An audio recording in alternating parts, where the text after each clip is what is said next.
পৃথিবীর এক অজানা স্থানে পড়ে রয়েছে ৫০০ বছরের পুরাতন গুপ্তধন, যার বাজার মূল্য প্রায় $৫ বিলিয়ন। এক পকেটমার ও তার ট্রেজার হান্ট বন্ধু মিলে এই গুপ্তধনের দুর্ধর্ষ অভিযানে নেমে পড়ে, যেখানে তারা পদে পদে এমন সব অজানা রহস্যের মধ্যে হারিয়ে যায় যা দেখলে তোমার মস্তিষ্কেও বারবার বলতে থাকবে যে ইস, আমিও যদি এমন কোনো একটি গুপ্তধনের সন্ধান পেতাম। বলছিলাম ২০২০ সালে মুক্তিপ্রাপ্ত অ্যাডভেঞ্চার অ্যাকশন মুভি আনচার্টেডের কথা। যারা অ্যাডভেঞ্চার মুভি পছন্দ করো তারা এমন মুভি মিস করার প্রশ্নই ওঠে না। তাই ঝটপট রেডি হয়ে যাও আমাদের এই মুভিটি উপভোগ করার জন্য। তো আর পেঁচাল না পেরে চলো শুরু করে দেই আমাদের আজকের এক্সপ্লেনেশন। মুভির শুরুতে আমরা দেখতে পাই স্পাইডারম্যান খ্যাত টম হল্যান্ডকে, যার নাম থাকে নেইথান। নেইথানকে আমরা অজ্ঞান অবস্থায় দেখতে পাই, আর জ্ঞান ফিরে আসলে সে নিজেকে আবিষ্কার করে যে সে আকাশ থেকে পড়ে যাচ্ছে। এদিকে তার পা একটি কার্গো বক্সের দড়ির সাথে আটকে রয়েছে। নেইথান কিছুক্ষণ চেষ্টা করার পর সে জট খুলতে সক্ষম হয়, আর তখন কিছু লোক এসে তাকে আক্রমণ করা শুরু করে। নেইথান তাদের সাথে ফাইট করতে থাকে এবং এক পর্যায়ে কার্গো বক্সগুলো পার হয়ে সে বিমানের ডেকে এসে পড়ে। ঠিক তখনই একটি লাল কালারের গাড়ি এসে তাকে সজোরে ধাক্কা দিয়ে আবারও নিচে ফেলে দেয়। নেথান এবার শূন্যে ভাসতে থাকে, আর তখনই একটি হাত এসে নেথানকে ধরে ফেলে।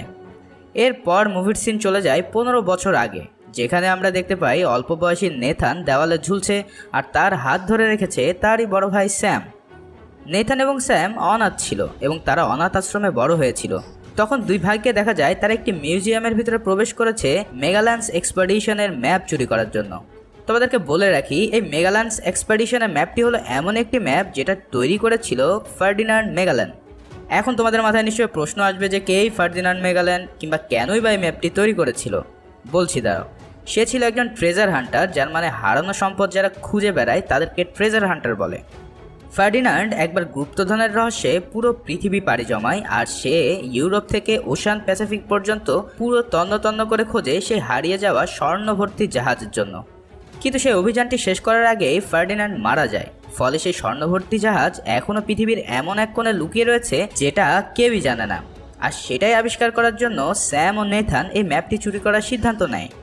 আসলে তাদের বাবাও একজন ট্রেজার হান্টার ছিল, তাই এই ধরনের গুপ্তধন সন্ধান করাটা তাদের রক্তের মধ্যে ছিল। যখন তারা ম্যাপটি চুরি করতে যায় তখনই মিউজিয়ামের অ্যালার্ম বেজে ওঠে, আর তাদেরকে সবাই হাতে নাতে ধরে ফেলে।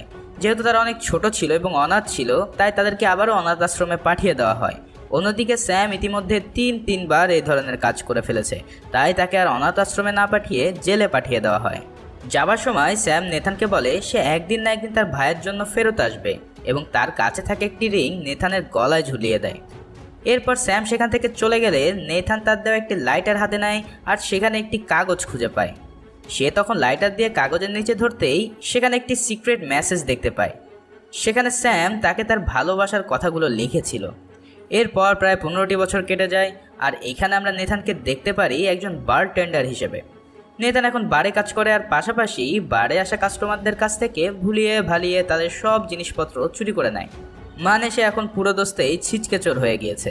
সেদিন রাতে বারের কাজ শেষ করতে গিয়ে তার সাথে দেখা হয় ভিক্টর নামের একজন লোকের সাথে। ভিক্টর তখন তার হাত সাফাইয়ের ব্যাপক প্রশংসা করে এবং বলে তুমি চাইলে এরকম ছোটোখাটো কাজ না করে অনেক বড় ধরনের কাজ করতে পারো। কিন্তু নেথান চুরির কথা অস্বীকার করে, আর এমন একটা ভাব দেখায় যে সে চুরি কী জিনিস সেটা সে জানেই না। নেথান তখন ভিক্টরকে বলে বার থেকে চলে যেতে। ভিক্টর তখন বার থেকে চলে যায়, আর কিছুক্ষণের মধ্যেই নেথান আবিষ্কার করে তার পকেটে কিছুক্ষণ আগে যে চুরি করে ব্রেসলেটটা নিয়েছিল সেটি ভিক্টর চুরি করে নিয়ে গেছে। মানে চোরের উপরে সেই লেভেলের বাটপারি। এছাড়াও ভিক্টর তার পকেটে একটি নিজের কার্ড ঢুকিয়ে দেয়। এই কার্ডে থাকা অ্যাড্রেসে নেথান তখন যাওয়ার উদ্দেশ্যে বেরিয়ে পড়ে, কারণ এত দামি নেকলেস তাকে যে করেই হোক ফেরত নিতে হবে। নেথান ভিক্টরের বাড়ি পৌঁছে অবাক হয়ে যায়, কারণ ভিক্টরের বাড়ির মধ্যেও সে মেগাল্যান্ডস এক্সপেডিশনের ম্যাপটি টানানো ছিল। তার মানে ভিক্টরও একজন ট্রেজার হান্টার। আসলে ভিক্টর নেথানকে আগে থেকেই চিনত। তার সাথে নেথানের বড় ভাই স্যামের পরিচয় ছিল, আর তারা দুজন মিলে এই ম্যাপ ধরে অনেক দূর পথ এগিয়ে গিয়েছিল। কিন্তু গত ২ বছর আগে স্যাম হঠাৎ করে নিখোঁজ হয়ে পড়ে, আর এরপর থেকেই তার সাথে আর কোনো যোগাযোগ করা সম্ভব হয় না। এটা শুনে নেথান অনেকটাই আশ্বস্ত হয়, আর তখন ভিক্টর তাকে অফার করে এই গুপ্তধন খোঁজার অভিযানে যোগদান করার জন্য। সেই সাথে ভিক্টর এটাও জানায় যে যদি গুপ্তধন তারা খুঁজে পায় তাহলে তার ভাইকেও তারা খুঁজে পাবে। কিন্তু নেথান সে অফারটি রিজেক্ট করে দেয়, কারণ তার ভাইয়ের প্রতি তার অনেক অভিমান জমা ছিল। তাই সে বলে যে ভাইকে আমি আগে চিনতাম সে এখন আর আমার জীবনে নেই। নেথান তখন ভিক্টরের বাড়ি থেকে নিজের বাসায় চলে আসে। তখন সে তার ভাইয়ের পুরাতন পোস্ট কার্ডগুলো আবারও দেখতে থাকে আর নস্টালজিক হয়ে পড়ে। তাই সে দ্রুত সিদ্ধান্ত পরিবর্তন করে আর ভিক্টরের সাথে অভিযানে যাওয়ার জন্য রাজি হয়ে যায়। তাই নেথান এবার ভিক্টরের সাথে আবারও দেখা করে আর প্ল্যান করতে থাকে তাদের এই গুপ্তধন খোঁজার অভিযানের জন্য। ভিক্টর জানায় গুপ্তধনগুলো যে রুমে থাকার কথা সেই রুমে ঢোকার জন্য 2টি চাবি দরকার। ইতিমধ্যে ভিক্টরের কাছে একটি চাবি আছে আর অন্য একটি চাবি একটি মিউজিয়ামের কাছে আছে, যারা আগামীকাল সেটা নিলামে বিক্রি করতে চলেছে। তাই তাদের প্রথম কাজটি হচ্ছে সেই নিলামে গিয়ে এই দ্বিতীয় চাবিটি চুরি করা। ফলে তারা সারা দিন ধরে প্ল্যান করে ফেলে কিভাবে এই নিলামের অনুষ্ঠান থেকে এই চাবিটি নিজেদের হস্তগত করে নেবে। নিলামের দিন সন্ধ্যায় তারা সেই মিউজিয়ামে উপস্থিত হয় আর সেখানে তারা দেখতে পায় এক ধনাঢ্য পরিবার একজন সদস্যর সাথে, যার নাম সান্তিয়াগো। ভিক্টর জানায় সান্তিয়াগো মনকাডা পরিবারের একজন সদস্য, যারা এই চাবিটি নিজেদের পৈতৃক সম্পত্তি বলে দাবি করে। তাই এই চাবিটি সান্তিয়াগোর হাতে পৌঁছানোর আগেই তাদেরকে চুরি করতে হবে। এখানে আমরা একটি ভিলেন মেয়েকে দেখতে পাই, যার নাম জয়ী। সে ভিক্টর আর নেথানের হাবভাব দেখেই বুঝে ফেলে এরা নিশ্চয়ই এখানে কোনো আকাম কুকাম করতে এসেছে। তাই সে 2জন লোক পাঠিয়ে দেয় তাদেরকে ফলো করার জন্য। নেথান তখন এই বিল্ডিংয়ের ইলেকট্রিক্যাল রুমের ভিতরে যায় সেখানকার পাওয়ার অফ করে দেওয়ার জন্য, যাতে ভিক্টর এই অন্ধকারের মধ্যেই সে চাবিটি চুরি করতে পারে। কিন্তু নেথানের অনেক দেরি হওয়াতে নিলাম শুরু হয়ে যায় আর বাধ্য হয়ে ভিক্টর তখন নিলামে বিডিং করতে থাকে, যদিও বা তার কাছে ফুটো পয়সাই ছিল না এই চাবিটি কেনার জন্য। এরপর দেখা যায় নেথান যখনই সে পাওয়ারটি অফ করতে যাচ্ছিল ঠিক এই মুহূর্তে ষাঁড়ের মতন একটা বডিগার্ড এসে তার সাথে মারামারি শুরু করে দেয়। তাকে কোনো রকম পাশ কাটিয়ে নেথান লাফ দেয় এবং ঝাড়বাতি ধরে ঝুলতে থাকে। এটা দেখে নিলামের মাঝে সবাই হাও মাও করে ছোটা শুরু করে। এই সুযোগে ভিক্টর তার গায়ে থাকা স্যুটটি উল্টে সিকিউরিটি গার্ডের মতন স্যুট করে ফেলে আর নিজেকে সিকিউরিটি পার্সন হিসেবে পরিচয় দিয়ে চাবিটি নিয়ে নেয়। এদিকে জয়ী এটা দেখে ফেলে আর তখন ভিক্টরের পিছু নিয়ে তাকে আটকে ফেলে। কিন্তু মজার ব্যাপার হচ্ছে অন্যান্য সিকিউরিটি গার্ড সেই মুহূর্তে চলে আসে এবং তাদের সিকিউরিটি গার্ডকে একটি মেয়ে গলায় ছুরি ধরে দাঁড়িয়ে রয়েছে দেখে তারা ভিক্টরকে সেখান থেকে নির্বিঘ্নে চলে যেতে দেয়। বা এ তো দেখি একদমই মেঘ না চাইতে বৃষ্টির মতন কাহিনী। এদিকে নেথান অনেকগুলো সিকিউরিটি গার্ডের সাথে টম এন্ড জেরি খেলা শুরু করে দেয়, কিন্তু অনেক চেষ্টার পর নেথান সক্ষম হয় সেখান থেকে বের হয়ে চলে আসার। ভিক্টর আর নেথান গাড়িতে দেখা করে আর তখন ভিক্টর জানায় তার কাজ হয়ে গেছে, চাবি এখন তার হাতে। তখন তারা মনের খুশিতে সোজা এয়ারপোর্টের দিকে চলে যায়। এবার তাদের গন্তব্যস্থল বার্সেলোনা। তারা একটি ডায়েরিতে এই অভিযান সম্পর্কে আরও অনেক কিছু পড়তে থাকে এবং সেখানে তারা জানতে পারে মেগালান্স আসলে গুপ্তধন খুঁজে পেয়েছিল ফিলিপাইনে, কিন্তু সে বার্সেলোনায় ফিরে এসে মনকাডা ফ্যামিলিকে বলে দেয় যে তারা গুপ্তধনটি খুঁজে পায়নি। সেই ডায়েরিতে তারা একটি গাছ দেখতে পায় আর লেখা থাকে এর পাশেই সেই গুপ্তধনের কিছু ক্লু দেওয়া আছে, কিন্তু এই গাছটি কেউ এখনো পর্যন্ত কোথাও দেখেনি। এরপর তারা 2জন বার্সেলোনা পৌঁছে গেলে সেখানে তাদের সাথে একটি মেয়ের দেখা হয়, যার নাম সোফিয়া। নেথান তখন আবিষ্কার করে সোফিয়া ও ভিক্টর একে অপরের পরিচিত। এদিকে ভিক্টরের কাছে থাকা চাবিটি সোফিয়ার কাছে জমা ছিল। সোফিয়া ভিক্টরকে একজন মিথ্যাবাদী প্রতারক বলে আখ্যায়িত করে আর তার সাথে এখন থেকে সে কোনো কাজ করবে না বলে সোজা জানিয়ে দেয়। আর এই বলে সোফিয়া সেখান থেকে চলে যায়। নেথান তখন খেয়াল করে তার ব্যাগের মধ্যে যে চাবিটি ছিল সেটা সোফিয়া চোখের পলকে চুরি করে নিয়ে চলে গেছে। ফলে এখন তার হাতে 2টো চাবি রয়েছে। 2টো চাবি থাকা মানে পুরো গুপ্তধনের কন্ট্রোল এখন তার হাতে। মানে আর কি বলবো, যেদিকেই তাকায় না কেন সেদিকেই শুধু চোরের উপরে বাটপারি চলছে। আর কোনো উপায় না পেয়ে 2জন মিলে সোফিয়াকে ধরার জন্য পুরো শহর দৌড়াদৌড়ি শুরু করে দেয় এবং অবশেষে তারা সোফিয়াকে ধরতে সক্ষম হয়। অনেক লোভ লালসা দেখিয়ে সোফিয়াকে তারা কন্ট্রোলে আনতে পারে আর অফার দেয়, আসো আমরা একসাথে মিলে কাজ করি, তাহলে আমাদের এই কাজটি খুব দ্রুতই শেষ হবে। সবাই তখন একসাথে কাজ করার বিষয়ে সম্মতি জানায়। এদিকে নেথান তাদের একটি পুরাতন চার্চে নিয়ে যায় আর সেখানে সেই গাছটির ছবি তারা দেখতে পায়। এরই মধ্যে বার্সেলোনায় সান্তিয়াগোর বাবা আর্মান্ডোকে আমরা দেখতে পাই। পরে সান্তিয়াগো সেখানে উপস্থিত হয় কারণ তার বাবা ইতিমধ্যে মিডিয়াকে বলে দিয়েছে যে সে তার এই চাবিটি দেশের উদ্দেশ্যে দান করে দেবে। এটা শুনে তো তার মাথা পুরাই হট। সে তার বাবাকে বারবার বলে বোঝানোর চেষ্টা করে, কিন্তু তার বাবার একই কথা যে আমি এই চাবিটি বিক্রয় করিব না। কি আর করা, সোজা আঙ্গুলে যদি ঘি না ওঠে আঙ্গুল তো তাহলে বাঁকা করতেই হবে। তাই সে জয়ীকে লেলিয়ে দেয় তার বাবাকে খুন করার জন্য। আর জয়ী তার বাবা যখন গাড়িতে ওঠে তখন তার আত্মারাম খাঁচাছাড়া করে দেয়। সেই রাতেই ভিক্টর এবং অন্যান্যরা মিলে সেই চার্চে আবারও প্রবেশ করে আর নেথান সেই চার্চের মধ্যে কিছু পোস্ট কার্ড দেখে অবাক হয়ে যায়। স্যামের কাছ থেকে পাওয়া কার্ড আর এখানকার কার্ড হুবহু একই ছিল। নেথান তখন কিছু সিম্বল ফলো করে আর একটি বাটন খুঁজে পায় আর সেই বাটনটি প্রেস করতেই একটি মূর্তির দেখা মেলে। সেই মূর্তিটাকে ডান দিকে ঘোরালে 2টো চাবি ঢোকানোর জায়গা তৈরি হয়ে যায়। তখন তাদের কাছে থাকা সেই 2টো চাবি সেখানে প্রবেশ করিয়ে ঘোরাতেই চারপাশ থেকে মুহুর্মুহু কিছু তীর ছুঁড়ে আসে। এটা দেখে তারা বুঝতে পারে তারা ভুল ডিরেকশনে চাবিটি ঘুরিয়েছিল। পরে তারা উল্টো দিকে চাবি ঘোরানোর ফলে সেই দরজাটি খুলে যায়, যে দরজাটি সোজা নিচের দিকে চলে গিয়েছিল। তখন নেথান ও সোফিয়া সেই টানেলের মধ্যে প্রবেশ করে। ভিক্টর নেথানের মোবাইলে একটি ট্র্যাকিং সেট করে দেয় আর তাকে ফলো করতে থাকে।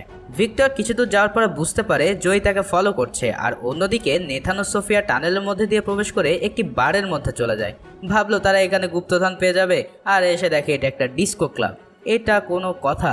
যাই হোক, তারা সবাইকে ভুল বোঝানোর জন্য সেখানে গিয়ে ড্যান্স করতে শুরু করে, আর সেখানে একটি তারা সিক্রেট গেট দেখতে পায়। নেথান কিছু সময় অতিবাহিত করতে চায় তাদের প্ল্যানটি সাকসেস করার জন্য, তাই সে সেখানে গিয়ে নিজের বারটেন্ডারের কাজ শুরু করে দেয়। কিন্তু কিছুক্ষণের মধ্যেই জয়ীর পালা গুন্ডারা এসে নেথানকে চিনে ফেলে আর ফাইট করা শুরু করে দেয়। এদিকে সোফিয়া সে দরজার মধ্যে চাবি ঢোকানোর একটি জায়গা খুঁজে পায় এবং তার কাছে তাকে একটি চাবি ঢুকিয়ে দেয়।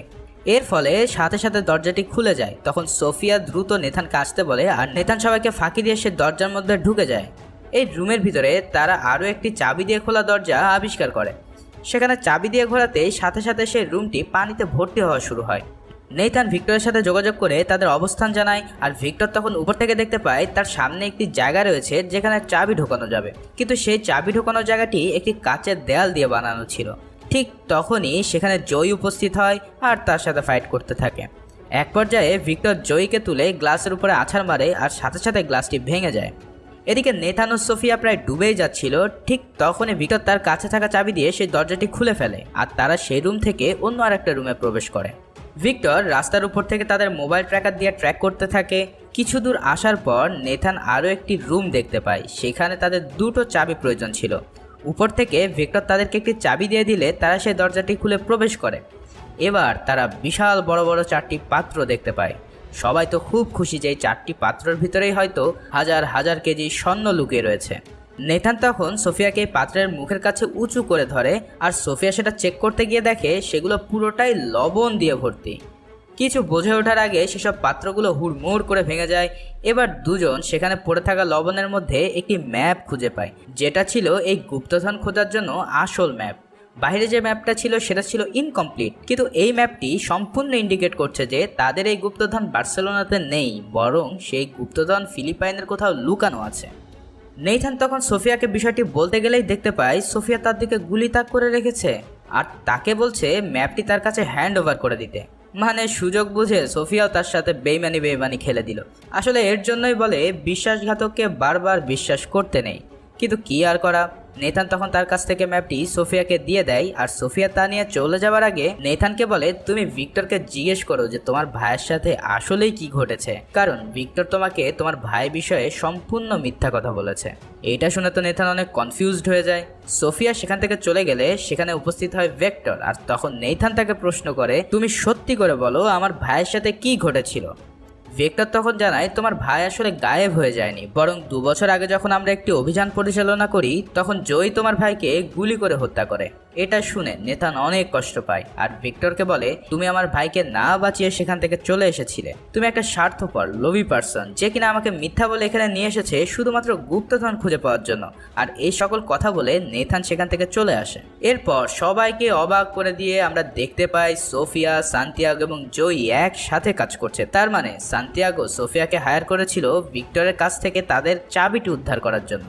এর পরের সিনে আমরা আবারও নেথানকে দেখতে পাই, আর এবার তাকে দেখা যায় সে তার ভাইয়ের সকল পুরাতন পোস্টকার্ডগুলো ভালোভাবে দেখছে।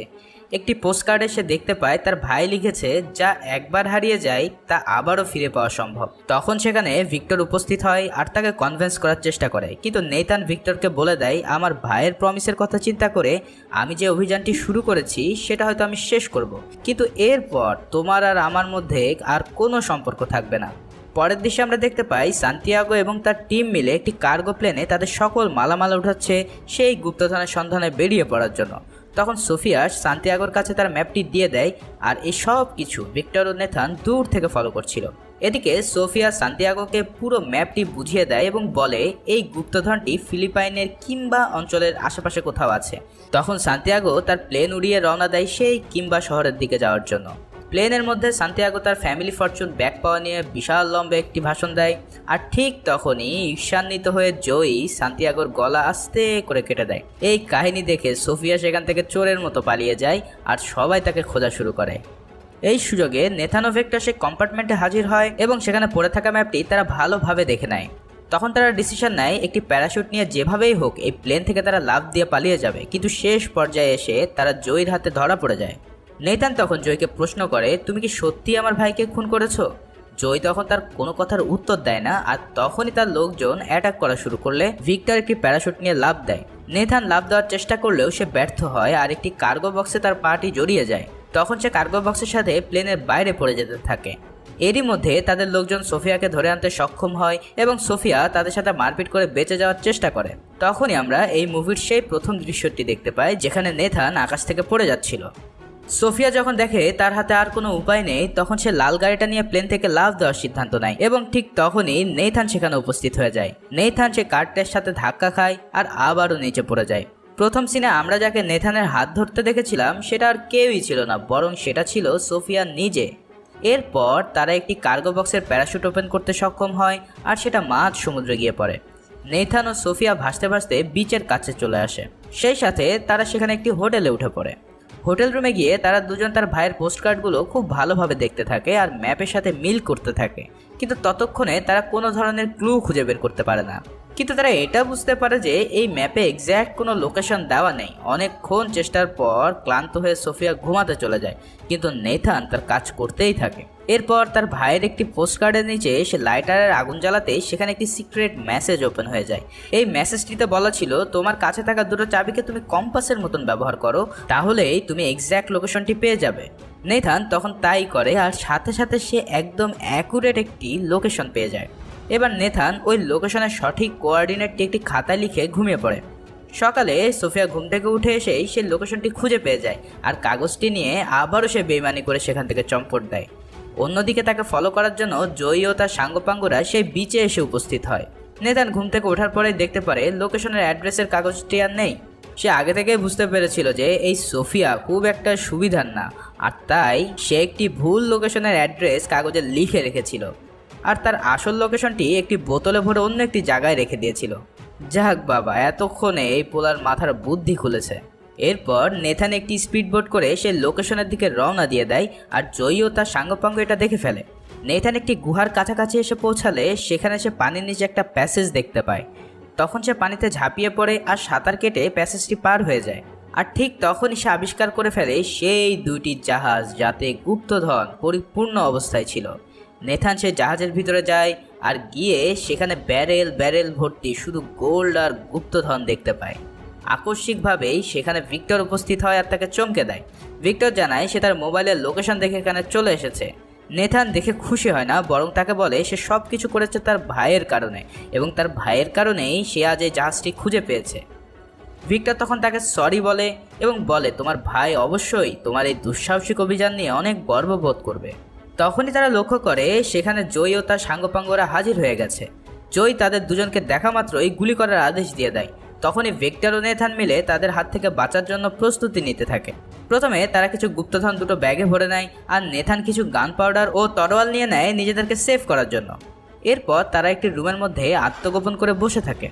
জয়ী তখন দুটো হেলিকপ্টার নিয়ে আসে আর লোহার চেন দিয়ে সেই দুটো জাহাজকে বেঁধে ফেলে। এরপর তারা সেই হেলিকপ্টার দিয়ে দুটো জাহাজকে আকাশে উড়িয়ে নিয়ে যেতে থাকে।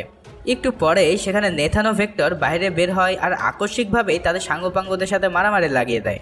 তারা দুজনে মিলে বেশ কয়েকজন গুন্ডাকে জাহাজ থেকে পানিতে ফেলে দিতে সক্ষম হয় আর পরিস্থিতি কন্ট্রোলে আসলে নেথান ভিক্টরকে বলে হেলিকপ্টারের কন্ট্রোল নেওয়ার জন্য।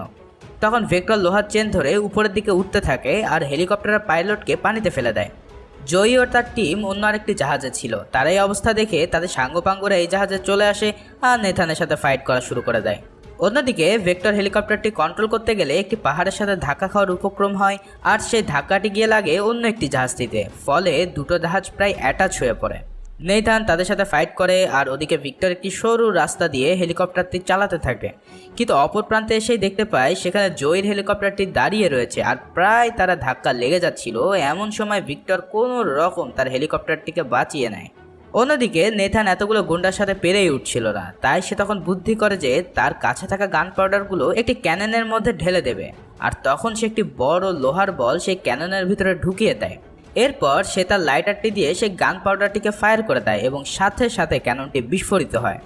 ফলে তাদের সামনে আসতে থাকা হেলিকপ্টারটি ভূপাতিত হয়ে যায় আর তখনই সেই জাহাজে থাকা সকল গুপ্তধন ছড়িয়ে পড়ে মাঝ সমুদ্রে। ইতিমধ্যে ভিক্টর বলতে থাকে, আমরা অবশেষে একটি জাহাজ বাজাতে সক্ষম হলাম। কিন্তু ঠিক তখনই সেখানে উপস্থিত হয় জয়ী। আর তখন জয়ী এই জাহাজের নোঙরটিকে পানিতে ফেলে দেয়। এর ফলে কিছু দূর যেয়ে জাহাজটি সহ হেলিকপ্টারটি আটকা পড়ে যায়। জাহাজটি তখন অনেকটাই উপরের দিকে কাত হয়ে গিয়েছিল, ফলে নেথান চেষ্টা করে সেই শিকলটি ধরে ভিক্টরের কাছে চলে যাওয়ার জন্য। কিন্তু এরই মধ্যে জয়ী সেখানে উঠে তাকে বাধা দেয়। তখন জয়ী নেথানের সাথে ফাইট করতে থাকে। এরই মধ্যে ভিক্টরের কাছে থাকা এক ব্যাগ গুপ্তধন হেলিকপ্টার থেকে পড়ে একটি জায়গায় আটকে যায়। কিন্তু অনেক চেষ্টা করার পরেও নেথান জয়ীকে পরাজিত করতে পারছিল না দেখে ভিক্টর সিদ্ধান্ত নেয় সেই গুপ্তধন ভরা ব্যাগটি জয়ীর দিকে ছুঁড়ে মারবে। সে তখন সেটাই করে আর সাথে সাথে জয়ী পানিতে পড়ে যায়। এর কিছুক্ষণের মধ্যেই সেই শিকল ছিঁড়ে যায় আর জাহাজটি হেলিকপ্টার থেকে আলাদা হয়ে নিচের দিকে পড়ে যায়। এ যাত্রায় নেথানকে ভিক্টর ধরে ফেলতে সক্ষম হয় আর ওদিকে জয়ীর মাথার উপরে আস্ত একটা জাহাজ পড়ে সে সেখানেই তার অন্তিম যাত্রা শুরু হয়। এরই মধ্যে সে জাহাজটি পানিতে পড়ে কিছুক্ষণ ভাসতে থাকে আর তারা ভাবে যে এখান থেকে তারা ফিরে গিয়ে হয়তো আবার গুপ্তধন নিয়ে আসতে পারবে।